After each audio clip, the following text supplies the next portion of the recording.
You want to know more about the Mexican tourist visa? You've come to the right video. We'll discuss a little bit about the countries that don't need a Mexican tourist visa, what you need to get your Mexican tourist visa, and all the strings that are attached to it. All that and more in this video coming up.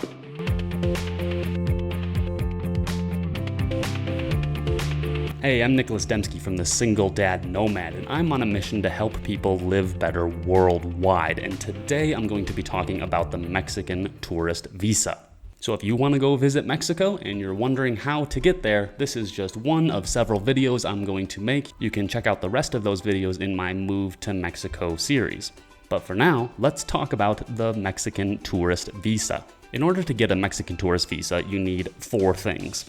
You need a passport with 6 months of validity and some clear pages to enter the visa. You need your customs declaration form. You need your immigration documents. And you need your entrance fee. Now, they may also ask for other things too to confirm your itinerary. They may ask for things like your hotel reservations, your onward flights, tour tickets. I've never been asked for that at the border of Mexico, but it is a possibility if you enter on the Mexican tourist visa. Make sure that anything they give back to you while you're going through customs, that you hang on to it. You're gonna get some pieces of paper from them. Keep those within your passport. Do not lose them, or you could face fines and delays later when you try to leave the country.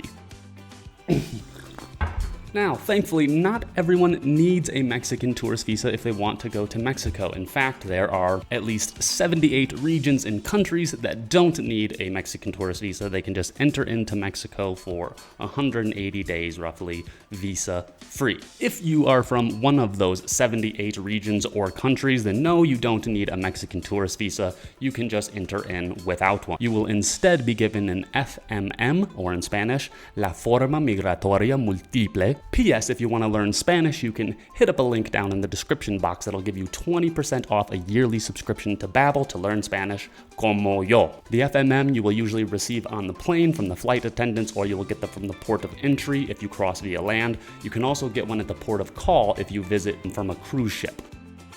In that case, it will only be issued for up to 21 days tops.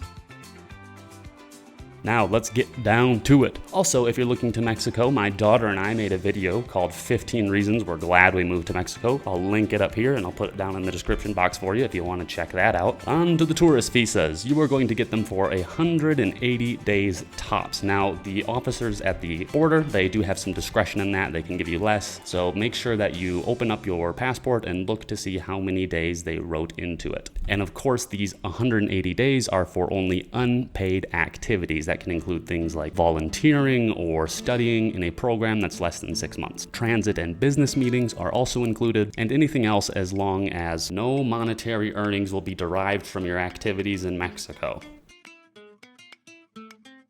The Mexican tourist visa cannot be extended. Even if it's initially issued for less than 180 days, you cannot extend it up to that 180 days. So try and make sure that you get that 180 days as you cross the border.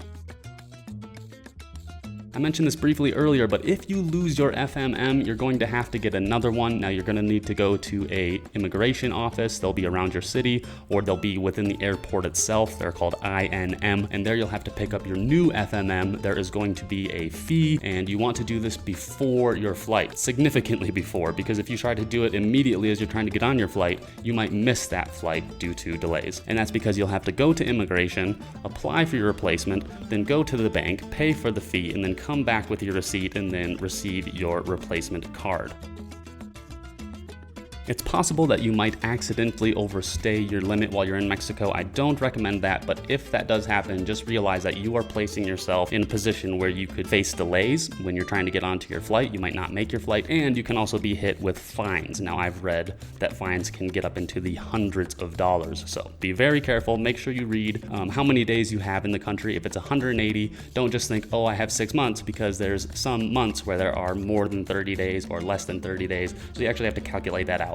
Good way to do that is just to go into Google, type in the day that you landed, and say 180 days from now, and it'll show you the day that you're going to need to leave. So that's everything you need to know about the Mexican tourist visa. If you appreciated this video, please subscribe. I'll make some more like it. Like the video, and let me know down in the comments if you have any more questions about moving to Mexico. I'll see you next time. Peace!